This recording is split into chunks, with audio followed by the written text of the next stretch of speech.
Salam hörmətli izləyicilər.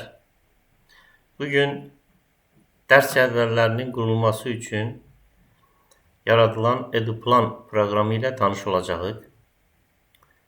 Proqramı ilk əvvəl necə yükləmək lazım olduğunu öyrənək. Bunun üçün iki variantdan istifadə etmək olar. Əgər Windows əməliyyat sisteminiz lisenziyalıdırsa, onda siz birbaşa onu MS Store-dan, əks halda ExamInSpace saytından endirə biləcəksiniz. Əvvəlcə lisenziyalı Windows halına baxaq. Bunun üçün Start düyməsini sıxıb Microsoft Store işarəsinə vururuq. Açılan pəncərədə axtarış yerində EduPlan yazırıq.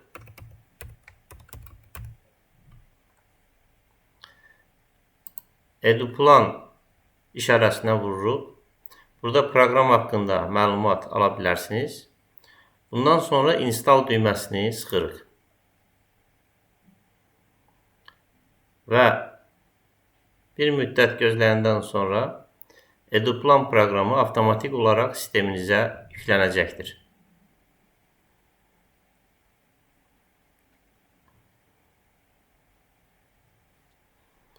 Artıq hazırdır. Open düyməsini vurub EduPlan proqramını aça bilərsiniz. Mən artıq sistemdə qeydiyyatdan keçdiyimə görə burada login təsvir olunmuşdur. Şübhəsiz siz açanda login təsvir olunmayacaq və susmaya görə ingilis dili halında olacaq. Bu qeydiyyat prosesi ilə də tanış olacağıq. Hələlik imtina edirik. Proqramı yenidən açmaq istəyirsinizsə, bunun üçün yenidən Start düyməsini sıxıb, burada EduPlan işarəsinə vurub aça bilərsiniz. İndi isə qeyri-lisenziyalı əməliyyat sistemləri halında proqramı necə yükləmək lazım olduğunu göstərək. Bunun üçün əvvəlcə MS Store-dan yüklədiyimiz proqramı siləcəyik. Sağ düyməni işarəsinin üzərinə vurub proqramın uninstall əmrini veririk. Proqram silinəndən sonra brauzeri açıb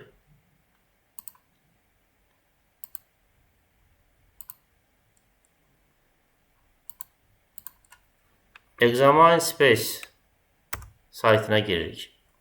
Saytda EduPlan işarəsinə yenidən vurub yükləmə əmrini veririk. Proqram saytdan endirilir.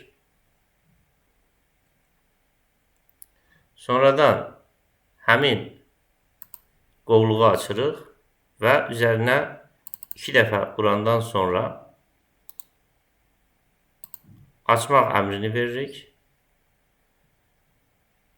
İlk dəfə açılanda əməliyyat sistemi lisenziyasız olduğu üçün deməli xəbərdarlıq edəcək.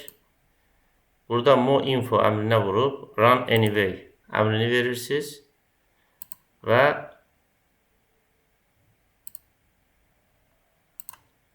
Create Desktop Shortcut-da verək ki, deməli proqramı axtarmağa ehtiyac qalmasın.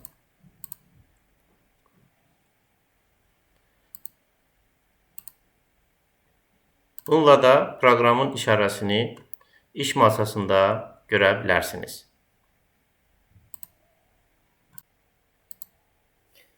İndi isə proqramdan necə qeydiyyatdan keçmək lazım olduğunu göstərək. Proqramı açırıq.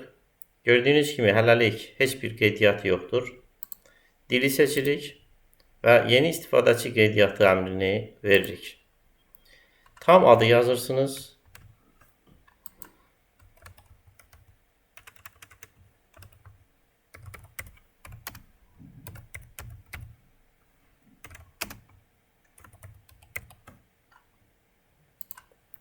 Login yazırsınız.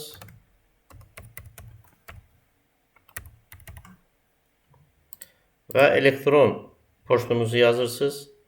Belki bu zaman poçtunuza giriş olmalıdır ki, bura gələn kodu görmək üçün.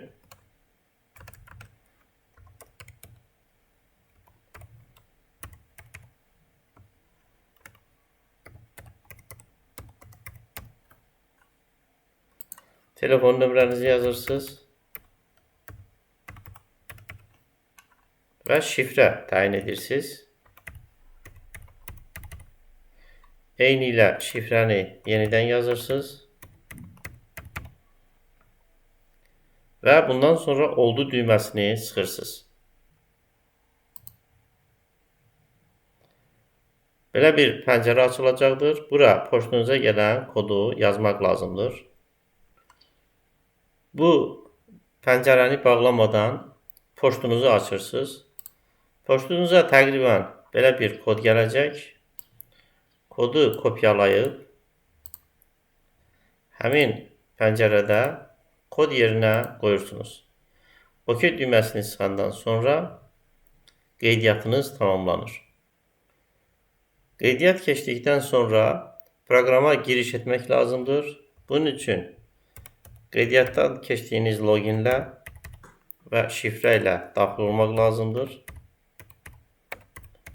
Burada yadda saxla düyməsini vuraq ki, daha doğrusu işarəsini vuraq ki, hər dəfə proqrama girəndə şifrəni yenidən yazmayaq.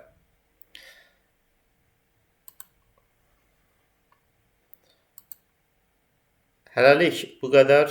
Biz deməli EduPlan proqramını necə yükləmək lazım olduğunu və necə qeydiyyatdan keçmək lazım olduğunu bu videoda öyrəndik. Proqramdan istifadə qaydalarını isə növbəti videolarda öyrənəcəyik.